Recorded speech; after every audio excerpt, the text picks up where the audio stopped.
morning to you once again, and of course this is the Integrity Station Splash 10.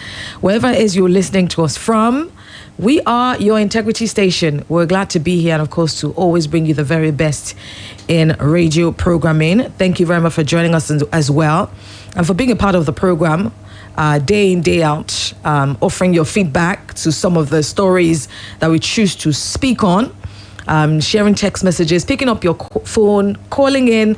I mean, it's effort, and we really appreciate all of the efforts that you put into, joining your voice to speak on the nation. So we thank you once again for being here. We thank you for being a part of the program. It is Beyond the Surface, and today we're talking about education in Nigeria. JAMB, to be precise, especially with the news released yesterday, a day ago, about yesterday, with regards to cutoff marks. For those who may not know, perhaps this will be the first time you'll be hearing this, but it's okay, because apart from just talking about the JAMB cutoff marks, we're going to be talking to somebody who's very passionate about education in Nigeria. Mr. Akin Benjamin is a passionate and proud teacher with over 2 decades teaching experience in the classroom, middle management, and of course as a head teacher. He has seen students come and go. He's helped schools and teachers to develop best classroom management practices. He's empowered them with cutting-edge skills in teaching and alternative discipline strategies. He holds a Bachelor's of Education from the University of Ibadan and a certificate in social sector management. Mr. Akin Benjamin was sponsored by Coca-Cola Africa as part of the first set of the Transformational Leadership Program organized by the Enterprise Development Center, Pan-Atlantic University, Lagos, Nigeria, and the Africa American Institute, New York. Mr. Akin Benjamin was programs manager and later acting executive director of the International Youth Enterprise Organization, Junior Achievements Nigeria. He's an APEN facilitator where he once trained teachers on innovation and creativity in Nigeria. He was also a speaker at the biggest education show in Africa, the Total School Support and Exhibition 2019, where he trained teachers on alternative discipline strategies. Now, some of the schools where he had practiced Lyford, Middlehold, Dowen, Atlantico. Is also a facilitator and ongoing continued in-service professional development program for teachers in Lagos State. He was also one of the facilitators during the training and induction program of 1,000 secondary school teachers recruited by Lagos State government in the 2019-2020 session. Mr. Akin Benjamin, who is my guest, facilitates training for teachers via online and offline mentorship programs, as well as tailor-made support for many schools in Nigeria. He was a recent guest debater on TVC's Big Issue, where he made a strong case for alternative discipline strategies. He's the author of 2 books, Your Teenager and also Turning Your Talents to Treasure. He's passionate about raising responsible global citizens and a strong voice in the call for a more dignified approach to raising the African child. So you know that obviously I'm having this conversation with somebody who's very deserving of having this conversation, who is very passionate about things like this, anything educational. Mr. Akin Benjamin wants to get involved. So of course, when this news broke and I had a chat with him about it, it was very optimistic and very open to jumping on it with me. But before I bring him on, let's tell the story that will birth this conversation. It is a story that broke yesterday of the Joint Admissions and Matriculation Board, JAMB, on Tuesday, cancelling general cutoff marks for admission into tertiary institutions and allowing the institutions freedom to set their individual minimum benchmark for admission. Now, this, of course, story has come with a lot of people lauding it, a lot of people saying this is not going to work. Now, the board took the decision at the 2021 policy meeting, which was held virtually and chaired by the Minister of Education, Malam Adamu Adamu. Speaking during the meeting, the Registrar of JAMB, Professor Ishaq Oluide, said some universities, such as the University of Maiduguri, proposed 150, Usman Danfodio University, Sokoto, proposed 140, Pan-Atlantic University proposed 210, University of Lagos, 200, Lagos State University, 190, Covenant University, 190 as well, Bayero University, Kano, 180, And the stakeholders also approved October 29, 2021 as the deadline for the closure of amendments for 2021 admissions. On the deadline for the closure of admissions, the stakeholders resolved to allow the ministry to decide, as they could not agree on the December 31st, 2021 deadline for all public institutions and January 31st, 2022 for all public institutions. Our stakeholders also adopted the 2021 admission guidelines, which provide that all applications for part-time or full-time programs for degrees, NCs, OND, and others must be posted only through JAM. The meeting approves that for direct entry, the maximum score a candidate can present is 6 and the minimum is 2 or E as required by law. Now, speaking of other admission criteria, I also said the candidate's credentials must be uploaded on CAPS and recommended by an institution JAM approves and the candidate accepts the offer of admission. He said, if candidates have not accepted an offer, the institution can change the candidate after informing JAM. Also approved that the policy where the guidelines that every institution is at liberty to admit candidates based on its own minimum score approved by the institution and the policy making. The meeting also resolved that every institution should maintain its own minimum score as approved by the policy meeting. According to the stakeholders, 2021 admissions will be conducted only through CAPS. No institution is allowed to admit candidates without uploading their details on CAPS. Oloide further disclosed that for the 2021-2022 Unified Tertiary Matriculation Examination, the board is introducing 2 new subjects, computer studies and physical and health education, bringing to a total of 25 subjects. Anyway, we're going to get Mr. Aki Benjamin on the line in a moment. And of course, I just wanted to give you a background of what we're going to be speaking on.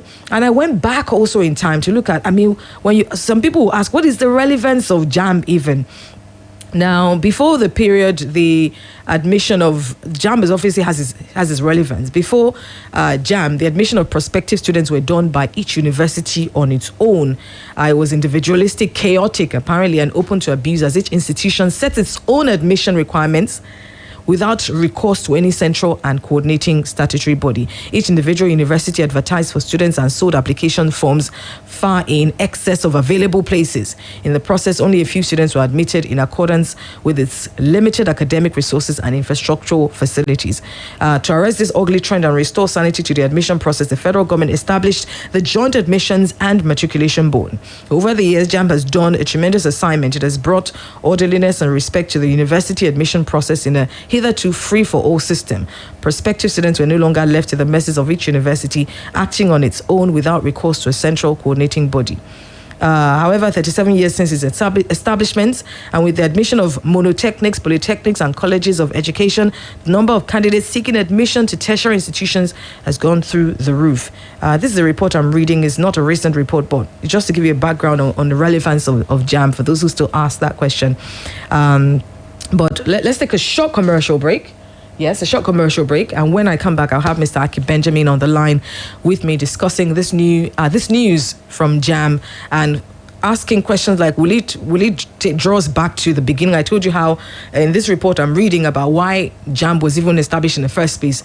Everyone was doing their own thing. Would this take us back to where everybody will start to do their own thing again? Even though, yes, JAM has put in some guidelines, with the universities follow these guidelines. If you have questions on your own with regards to this, that perhaps you want to ask Mr. Aki Benjamin as well, send it in. Send a text message to 0809-155-1055. 0809-155-1055. And also, you can go onto Facebook. We're live on Facebook, and we'd love for you to share this video to your community. Share this video to your community. If you're a parent, I'm sure that you also are one of those people that when you hear JAM, it's like the beginning of JAM the fear of JAM is the beginning of wisdom. For parents go through all sorts of things to ensure that their children get JAM. And so share to this community. Let's have this conversation and this discussion when we come back from this short commercial break. So don't go back. It is Beyond the Surface, and we'll be right back. Are you in need of a nice and comfortable, fully furnished hostel accommodation in the University of Ibadan? Or are you in search of a place for seminars and executive trainings? Look no further. Adebayo Akonde Hall is the go-to place for your lodging needs with a home away from home feel. Adebayo Akonde Hall is a 4-star hostel built in a serene environment with constant supply of electricity. It has fully furnished rooms that gives you great comfort at an affordable price. Adebayo Akonde Hall is located at Ajibode Extension, University of Ibadan. For inquiries and reservations, visit www.adebayohall.com or call 080-5699-8718 or 080-5699-8719 or 080-5699-8720. Adebayo Akonde Hall. Built for comfort. Built for you. Àpò ẹ̀fọn alálòpẹ́ yóò dáàbò bo ìwọ àti ẹbí rẹ lọ́wọ́ ẹ̀fọn tó ń fa ìtànkálẹ̀ àìsàn ibà. Nísìnyí tí o ti gba àpò ẹ̀fọn alálòpẹ́ rẹ, sá a sí abẹ́ ìbòjì fún wákàtí 24 kí o sì ta á síbi ibùsùn rẹ. Kí ìwọ àti ẹbí rẹ bẹ̀rẹ̀ sí ní sùn sínú àpò ẹ̀fọn alálòpẹ́ lẹ́sẹ̀kẹsẹ̀. Fọ àpò ẹ̀fọn alálòpẹ́ rẹ tó bá dọ̀tí pẹ̀lú ọṣẹ ọlọ́wọ́ tí kò ní sódà nínú kí o sì rán tó bá fàya. Bí o ṣe dáàbò bo ara rẹ lọ́wọ́ àìsàn ibà, ṣe ojúṣe rẹ kí o sì máa dáàbò bo ara rẹ àti ẹbí rẹ lọ́wọ́ àrùn kòrónà. Wọ ìbòmú rẹ kí o sì fi mítà 2 sílẹ̀ láàrin ìwọ àti ẹni tó wà nítòsí rẹ kí o sì máa fọwọ́ rẹ lóòrèkóòrè. Bí àwọn ìdílé tó ń sùn sínú àpò ẹ̀fọn alálòpẹ́ bá ṣe pọ̀ tó, bẹ́ẹ̀ náà ni ààbò yóò ṣe pọ̀ tó fún àwùjọ wa lọ́wọ́ àìsàn ibà. Ìkéde yìí wá látọwọ́ ìjọba ìpínlẹ̀ Ọ̀yọ́ pẹ̀lú àgbékalẹ̀ ààrẹ ìjọba orílẹ̀-èdè Amẹ́ríkà lórí ibà. Do you know that you have the right to quality broadcasting? The National Broadcasting Commission says any person, group of persons, or organization aggrieved by the content of a broadcast or the conduct of a broadcast station may lodge a complaint to the station and all right to the Director General, National Broadcasting Commission, number 20, Ibrahim Taiwo Street, Asokoro, Abuja, or send a mail via info@nbc.gov.ng. Please ensure that your complaint includes name of the broadcast station, title of the program, date and time of broadcast, and essence of the complaint. Also, remember to include your name, address, telephone number, email, and append your signature. Note that your complaint must reach the NBC within 14 days of the queried broadcast. NBC, your right to quality broadcasting. Olúwa yóò ṣohun gbogbo tó fẹ́ o, àṣẹ ń bẹ lẹ́nu wòlíì rẹ̀, Prọfẹ̀sà Òjó, ọmọ lójú Jésù. Ìsọjí orí afẹ́fẹ́ ti dé. Gbogbo wa ká máa kíra wa kú oríire. Bí Olúwa ti ń bẹ tí ẹ̀mí rẹ̀ wà. Ọgbọ̀n ìṣẹ́jú ọ̀tọ̀ọ̀tọ̀ ni wòlíì Ọlọ́run Prọfẹ̀sà Òjó, ọmọ lójú Jésù, bàbá Sẹ́gẹ̀dógó. Tó fi máa wàásù gbàdúrà fún gbogbo ènìyàn láti tún lè jáde. Mú wa wọnú ògo titun pẹ̀lú ìfàmì òróró yàn tún. Wòlíì Ọlọ́run alààyè. Prọfẹ̀sà Òjó, ọmọ lójú Jésù, bàbá Sẹ́gẹ̀dógó. Lórí ìkànnì yìí Splash 105.5 FM. Láàrin aago mẹ́wàá alẹ́ sí aago mẹ́wàá àbọ̀ alẹ́ lójoojúmọ́. Gbogbo ìgbòkègbodò rẹ látàárọ̀ gbọ́dọ̀ yọrí sí rere. Èṣù ò gbọ́dọ̀ gba ire ọwọ́ rẹ dànù. Ó ṣe pàtàkì kó wà nínú ẹ̀mí. Láago mẹ́wàá alẹ́ pẹ̀lú wòlíì Ọlọ́run tí náà ẹ̀mí mímọ́ jó bulabula nínú ẹ̀. Prọfẹ̀sà Òjó, ọmọ lójú Jésù. Ó di dandan kó o ní testimony. Kó o bá ti ń gbọ́ gbà bẹ́ẹ̀. Jésù lolúwa. Bode, now what do you dey find for kitchen? My dear, na spoon to drink off medicine. Honey, take comics. Just here, drink, and get relief. Yes, so summer comics for scratch throat. Comics get dextromethorphan and guaifenesin. Just here, drink and get relief from cough. Idekulele to drink. Are they relieved now? I love comics. Now, Orange Drugs Limited, they distribute comics. Products will make you drowsy. If symptoms never stop after 3 days, make you waka go see your doctor. Comics, Idekulele.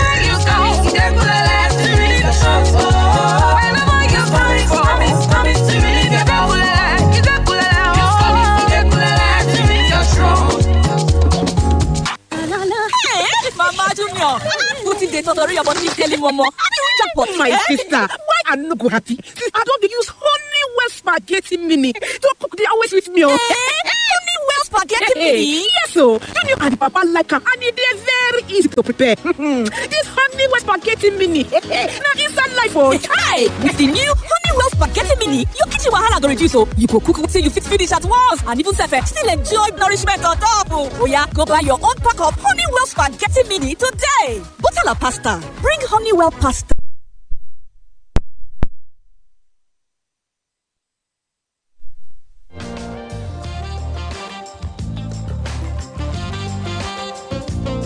You're welcome back to Beyond the Surface on Splash 105.5 FM. Thank you for being a part of the program and for being here with us today. Don't forget you can be a part of the program by actually sending a text message ahead of time or go onto our Facebook page to watch. Please watch at our Facebook page and don't forget to share to your community. So if you want to watch on Facebook, go to facebook.com/Splash FM 105.5. And then, of course, share to your community and leave a comment. I see text messages because so many people are very interested in this topic. And when we talk about JAMB, everybody's apprehensive. There's so much, that is involved.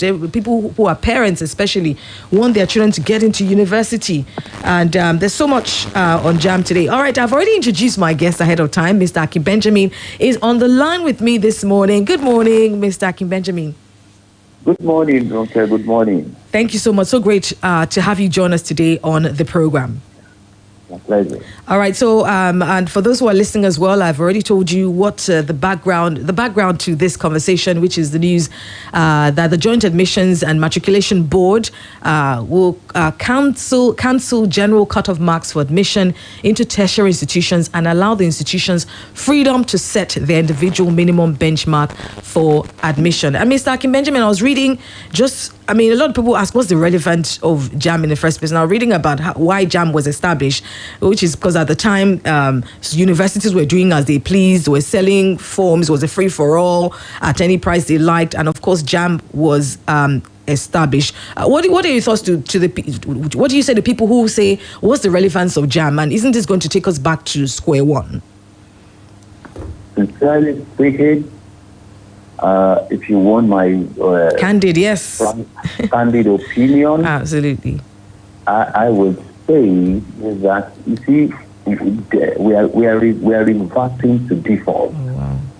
You see, because if JAMB will tell us that it's not going to set cut-off point marks, we are beginning to see that it may not be serving very much needed purpose. Look, universities before 1978, because JAMB was established in 78, universities had their individual approaches to, admission process. There is nothing wrong with it. I think, sincerely speaking, all these centralized control of what should not be centralized. Okay. We should begin to work towards decentralizing sort of things. Look, JAMB exists, JAMB exam, the children are doing JAMB exam, university will give things. So what are we talking about? Right. Okay. What are we talking about? But what has changed since even when students do JAMB, they still have to do a post-UTME or some other exam? Post-UTME. Okay. So the only thing we are talking about maybe centralized standardized examination. Okay, fine. But really, is it what it? Look at the last result. Okay. I mean, the list, somebody scored 11. I think the list was 11 out of 100. And I'm beginning to really wonder whether the veracity of the result. I am not saying JAMB is not a great board. I'm not questioning the integrity of JAMB, but I'm not scoring 11 over 400. Okay, but is that the fault of JAMB or is that the fault? I mean, these students. I'm not saying. Honestly speaking, as a professional, I begin to think: is that a valid test? Is there a valid sense to having? Was there a valid test of a student's intelligence? Okay, great. Now I'm understanding what you're saying. And why do you think not? Because if a student is ready to go into university, why would you contest the validity of JAMB? I'm not saying it became like what happened with the last exam. Not necessarily all of the exams, but this last one, that the result was so bad. Right. So bad. So you see, Right. So I begin to wonder: is it that the children were that bad, or maybe it's because of the COVID-19, maybe lockdown, maybe they were not prepared, maybe this and that, and all of it. Quite a lot of questions, Absolutely. So a lot of things could have been responsible for that. Right. But I am not an advocate of a totally centralized system of admission to university. Universities are different levels, even overseas. Look, let us have what we have now. Because they JAMB initially suggested cut-off points. I think before Professor Ishaq Oloyede came back, initially they suggested 160, suggested the minimum, 160 for universities, 120 for polytechnics, 100 for college of education, and 100 for innovation enterprise schools. Now, in the first place, I don't even want to be talking about those ones. I am so bothered about those kind of cut-offs. I mean, I would say that the intelligence of our children, the IQ has gone so low. When we were studying and when we were preparing for that, we know what cut-off points were and all of that. So when you say somebody that would enter college education should be scoring 100 out of 100, what quality of people are we going to produce? Right. So it's a different thing. That's not the question. That's not the topic here. But I'm saying that if this is what the exam body will suggest at cut-off point, what are we doing? Is it okay? So basically, what you're saying that the standards have become the standards are getting lower as the cut-off marks. Lower, even with the board, with the board coordinating the thing. So, but isn't that because JAMB has seen that? I mean, it is something that researchers have even said that. I mean, as the generations begin to pass, things. I mean, I saw a post recently where they say that this generation are not as educated as the last. So would it be fruitless if JAMB now? They are not less intelligent. We're not challenging them. We're not challenging them enough. They're not less intelligent.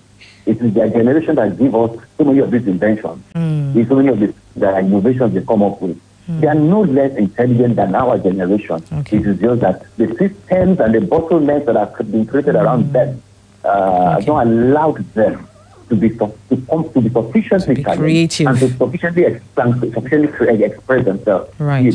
And I've always said that a one-time summative exam may not even be the best kind of all right. or a person's ability. Okay, great. So if you say, for example, you've mentioned a few times about this decentralizing, which is meaning sort of removing all the power that JAMB has, and that's what is happening now. So are you, in actual fact, now saying that what they have asked to be done is better? Asking the universities to have some more power in determining their cutoff. I am telling you the truth. Okay. I would rather that JAMB ensures that the exams that will be done by individual universities are standardized. You see, if you can regulate the exams, you can set and universities. The University of Lagos. Okay, let me now say this. Even after JAMB has given made that decision, some universities are already out with their cutoff point. Yes. And the University of Maiduguri says 150. 150 is the cutoff point. A PhD, a financial university says 200. 210. That's the highest for now. Now, the truth of the matter is this: is that even in advanced countries, universities are not the same grade. Exactly. They are not. So some universities, this is our cutoff point, and it's on the high side. So those are, I believe, if you can achieve that, if you can sit our exam and pass at this level, you come in to be part of us. If you don't have to come to us, you can go to other universities. You give the applicants opportunity to apply to several universities, sit so many exams,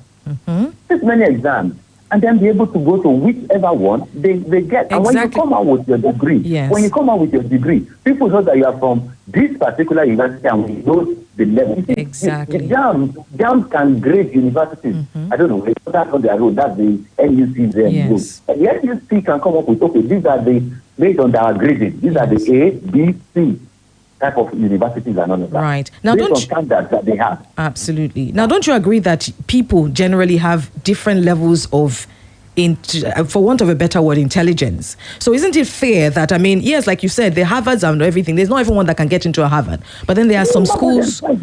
Yes, but then there are some schools that may not be as intense as Harvard. So which is why I feel like the people who say, yes, the universities where the cutoff marks are low, it's not necessarily because the standards are low, but not everybody can get a 250, for example, in JAM.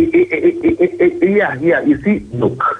This is it. You see, we got it wrong a long time ago. Okay. When we started talking about disadvantaged states, those ones that are not disadvantaged, because with all of this cutoff, the idea of the disadvantaged states is still coming, and all of that, educationally disadvantaged. You want to talk about educationally disadvantaged? Look, Jelani, what's the name of this guy that was a designer for, I think, General Motors or something in the US, who is the head of our automotive industry today? He is from Sokoto. And he did a bit of study in the north before he left for overseas. He's one of the best brains in this country. There is, from Karan and Moda to Yejigbo and to wherever in this country, to Umuneri and all of that, there is nothing wrong with the brains of our children. We must look. The thing is, if you have people who are saying they are less, can you offer them incentives to get the same kind of to be able to hit the necessary cutoff point? You see, look, you say fine. If you hit this and hit this on the educational disadvantage, advantage, we will give you scholarship. You don't lower standards to accommodate mediocrity. You encourage those who want to step up to standard. To step up with incentive. You want to step up to standard. Who want to step up to standard with incentive. It's not rocket science. The northern part of Ghana had some challenges. They said we are not going to lower standards. We will give scholarship to those of you who make what others are making to enter school. Well, that's an agreement. Right. But I'm saying, when I was talking about, I know that our universities that may have good equipment, they have good, and they will say their standard, their cutoff is big. But I'm saying that we need to begin to look at admissions. Universities can regulate their own admission, but governing bodies can come in to regulate standards of such admission processes where the universities are conducting it. We don't really need an omnibus dam. It has outlived its relevance. I'm telling you the truth. This is a fact. Okay. All right. I have a comment here. It came as a text. It says, "Good morning, Ronke. Now that each university decides its admission cutoff marks, do students from North with score of 80 out of 400 still get these federal arrangements that make them get admissions to UI, Unilag, UNN with their low scores?" This is from Edemola. And of course, yes, a lot of people Yes. That's what I was addressing. That the guys from those places, may still have the University of Maiduguri. University of Maiduguri has said 150 already as its cost of where you have the first places to go. Universities in that geopolitical zone will be sympathetic to those kind of things. However, they should also not sell mediocrity to these children. The government around those places, the northern state government, should incentivize those who step up to score high marks. Okay. You see, they can give them. If it's all this idea of less advantage, we should just cap it. It's encouraging mediocrity. If you say fine from those states, if you score this, if you get this particular thing that is expected of everybody in that geopolitical zone, then you can have scholarship. Everybody, those who are interested will warm up to that, and they will step up in their performance. Okay. We cannot be rewarded. We cannot be taking in people who are not ready, who and graduating mediocre. I'm sorry to say that. That may be too harsh. I know. It sounds harsh, but it's not something that is not just even the educational sector that we feel the impact of that, because a lot of even employers will say a lot of graduates are not employable. So it's not even about from the level of JAM, but when people are talking about our undergraduates, it's sad that a lot of employers, when people say there are no jobs, employers say there are jobs, but a lot of people that we interview are not employable. Is that also a problem of lowering standards? It's a question of the curriculum that is not fit for the society. You see, we are running curriculum that does not fit the expectation of society. The right person will do the person who will do the right thing, the person who will do the right thing would be that person. The right thing will be get what the industry expects, and then what society expects, what our national expectations, and then we tailor curriculum to fit that. But when was the last time they revised any curriculum for any university? I mean, when?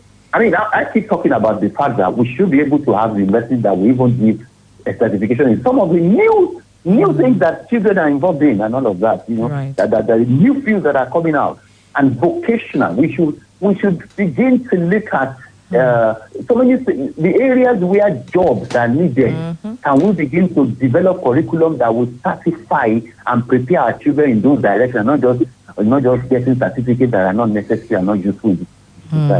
Right. So, All right, Mr. Akin Benjamin. I mean, I know that you said that, that I guess what you're saying in other words is that this whole allowing universities to determine their cutoffs, a lot of people have talked about how there's a lot of, underhand, games going on, even in private universities where they have their own slots for their own people. So people who are even qualified who do have, so giving them this power, do you think it will not further enhance this? Oh, they have their quota for their own people, their own children, who may not even get as high scores as these people. Will JAMB be able to regulate things like that? The truth of the matter is this, that will be a task for the regulating body. How do we ensure that the processes will be transparent? And all of that. You cannot, there's always been the dean's list, there's always been the vice chancellor's list. You cannot eliminate that. Okay. The dean has about five slots. The vice chancellor has maybe two slots. You cannot eliminate that. Right. You can. However, that doesn't mean that the entire process will be flawed. Okay. That's how they were operating when the showing cars, all of these people came in through the university system, and they came out well. That's the system. They were not using JAMB in the days when our fathers went to university. This thing started just 1978 to centralize everything, which is wrong. Which is wrong. When it served its purpose, we are realizing today that it's not really true. And look at what has happened with the organization over the years. Look at the humongous corruption that was exposed over time with the organization. So that's what happens when you centralize the administration of things. When you over-centralize things, you give room to corruption. And you see, yes, you may have somebody there today who has integrity and who is transparent. It's not by individuals. How do you ensure that institution does not relapse back into corruption after him? Absolutely. So these are the issues. There's so many issues. We are saying that maybe the process will be flawed in the universities. Is the organization itself not flawed? We don't just get out of the rot with the corruption there. Okay, so in an ideal situation, what should be happening? In an ideal situation, an outright maybe scrapping of JAMB, which I don't think is going to happen, or what? No, it may not happen. Okay, that may not happen. Absolutely not. That JAMB should reduce its activities to regulation of standards for admission, because you have the MUC regulating all the other standards. Regulation standard as per admission process. Regulation standards as per admission process, which means that the admission processes are individual. The individual universities are in charge of the admission processes, but JAMB now begins to regulate and ensure that it is a process. As opposed to being a money-making venture for the government, JAMB has made a lot of money. Yes. As opposed to money, but you see, we are talking. That is the major purpose JAMB is serving at the end of the day. Right now.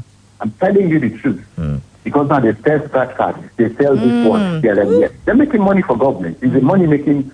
Government will make money from anything. I'm telling you the truth, because they are not creative as the people, even in leadership. Because there are better ways to make money than to milk the poor people who are paying for all these things. Yes, I'm telling you. Absolutely. And young people who, I still read, I think, was it a few days ago, about how, in spite of the fact that there's quite a number of people who do, high achievers, but still quite a number of these high achievers don't even get into university.